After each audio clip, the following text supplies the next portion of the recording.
Ford gave me a call and asked if I'd like to consider coming to work for Ford, and I went down to Lorain, Ohio and interviewed and was offered a job. And the reason I took it was, one, it was Ford, and there were a lot of Ford cars I liked at the time, particularly the Thunderbird, which was made in Lorain.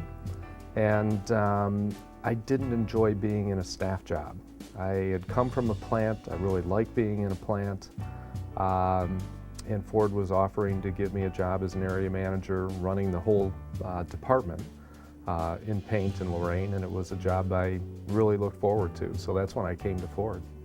A lot of people that have matured and progressed as leaders, whether they're on the UAW side or on the management side, and I'm really most proud of those accomplishments on the people side, and having the opportunity early in my career to help decide which are the people that are going to get leadership positions in the company. And watching that happen over 25 years at Ford's been really rewarding.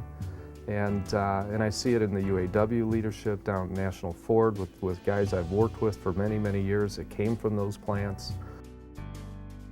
You know, Jimmy Settles has been involved in a number of different charities that he's pulled me into, and the decision that we had to make was, how do we support this? And the ask was very simple. It's, can we donate labor? Which is a lot easier decision for us to make as a company than donating funds, for example. When we're donating money, there are all sorts of different rules and regulations about that. But donating labor, when we've got people that want to volunteer to do it and all we have to do is agree to pay them, that's a really simple decision.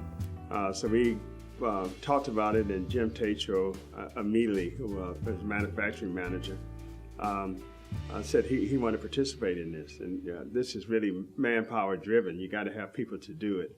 I can remember calling Jim and saying, Jim, we need help. We got people who are shut-ins. These are people, I couldn't believe it. We have people in the community that haven't been in their house, out of their house, not even on the porch, for years and years and years, because they can't afford a ramp. My God, a ramp. We did a ramp for a little boy with spina bifida in Heartland. Very vibrant young man that could not wait for his ramp to be done. When we were asked, you know, I mean, is there anything that we could change right now that would make anything easier for CJ and give him the independence that he deserves? That's when, you know, I mean, automatically I knew right off the bat it was, we needed a ramp. No, I had no idea that UAWFORD did these things for people. I think it's a great thing, because otherwise this summer it would have been the same as it's been the other summers. When I got the call from UAWFORD, that I thought it was a scam, because no way a large corporation cares about the individual to go that far. A local news station here in Detroit did a story on a building that got broken into, Barney McCoskey Little League building, which caters to elementary kids for baseball and basketball. We committed to go in there, which is UAWFORD, to refurbish the building for them and revamp it. We done homes for Habitat of Humanity.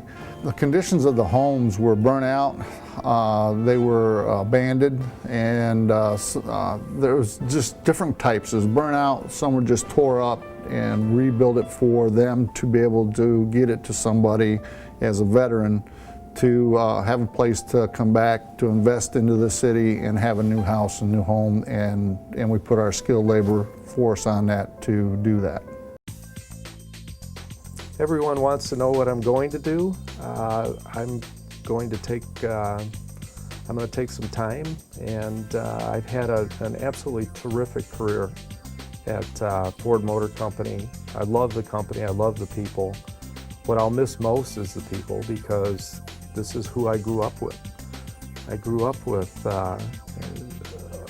all of the plant people, the management team, the National Ford guys. I mean, these are who I grew up with. It's who I am.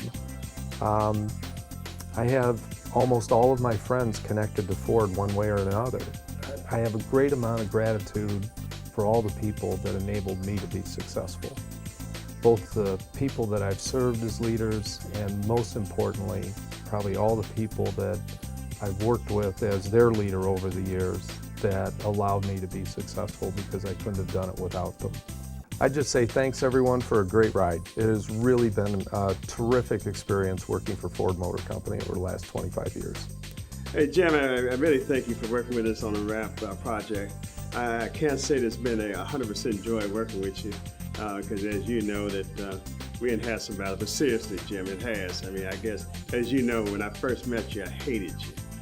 But as I got a chance to learn you, I learned you that you're a good guy. And it's just really been a pleasure working for you. I wish you all the happiness that you deserve here in your family. If I think about Jim leaving, and I would say, Jim, you have left an indelible mark on me, my career. As a human, you have seen me grow.